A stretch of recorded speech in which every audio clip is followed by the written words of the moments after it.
انا للہ و انا الیہ راجعون۔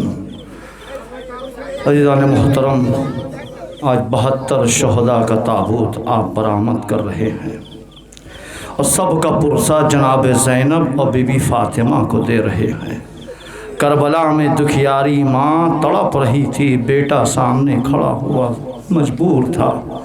حضرت تاریخ بتاتی ہے کہ جب امام حسین کربلا کے میدان میں سب سے آخری رخصت لینے لگے تو ایک بار جناب فضہ نے کہا، جائے فضہ کہ اے میرے ماں جائے، ہم بیویاں عورتیں خواتین جو ہیں صف بنا لیتے ہیں، اب ہمارے صفوں کے درمیان سے گزر جائیے۔ دو بیویوں نے صفیں بنا لی، حسین صفوں کے درمیان سے گزر گئے۔ آخر میں جا کے ایک سکینہ آئی اور کہنے بابا سب سے رخصت ہو لیے، بابا ہم سے رخصت ہو لیے۔ ایک مرتبہ جہاں سکینہ نے کہا بابا میں آپ سے ایک سوال کرنا چاہتی ہوں۔ اے عزیزو، آپ کی بھی چھوٹی چھوٹی بیٹیاں ہوں گی، کبھی نہ کبھی آپ سے سوال کرتی ہوں گی۔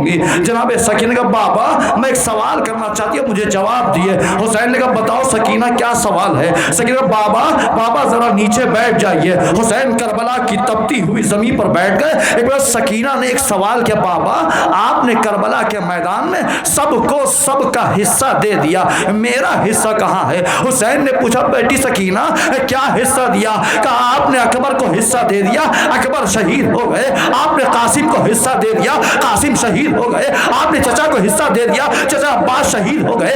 آنو محمد کو حصہ دے دیا، آنو محمد شہید ہو گئے۔ اے بابا میرے حصے میں کیا ہے؟ اگر سن سکتے ہو تو جملہ سن لینا اور جب بھی سوچنا تڑپ تڑپ کر رکھنا۔ ایک مرتبہ حسین نے کربلا سے مٹی اٹھائی، سکینہ کے چہرے پہ ملی کہ سکینہ تیرے حصے میں کربلا کی مٹی ہے، ارے تیرے حصے میں ارے شبر کے تماچے ہوں گے۔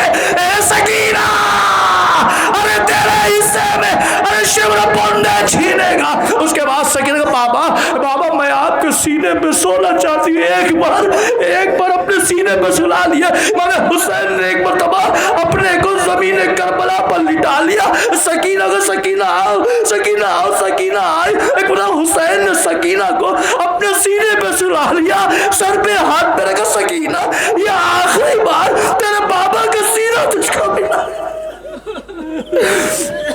یہ آخری بار تیرے بابا کا سینہ تجھ کو ملا ہے۔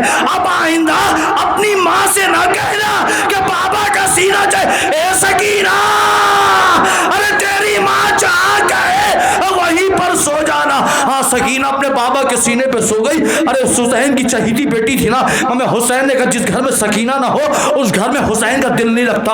لیکن کہا آقا حسین آپ نے سکینہ کے چہرے پر مٹی ملی تھی، سر پر مٹی ڈالی تھی، تیرے حصے میں مٹی ہے، کربلا کی خاک ہے۔ اے حسین، اے غریب الحسین، یہی سکینہ کربلا کے بعد جب شام پہنچ رہی تھی نا، سید سجاد بتاتے ہیں کہ یہودی عورتیں اپنے اپنے گھروں سے انگارے آگ پھینکا کرتی تھی اور جب سکینہ کے پیر جلنے لگتے تھے، ارے سکینہ گھٹنوں کے بل چلتی تھی اور جب پیر ہاتھ چلتے تھے کھڑی ہوتی تھی۔ اے بھیا سجاد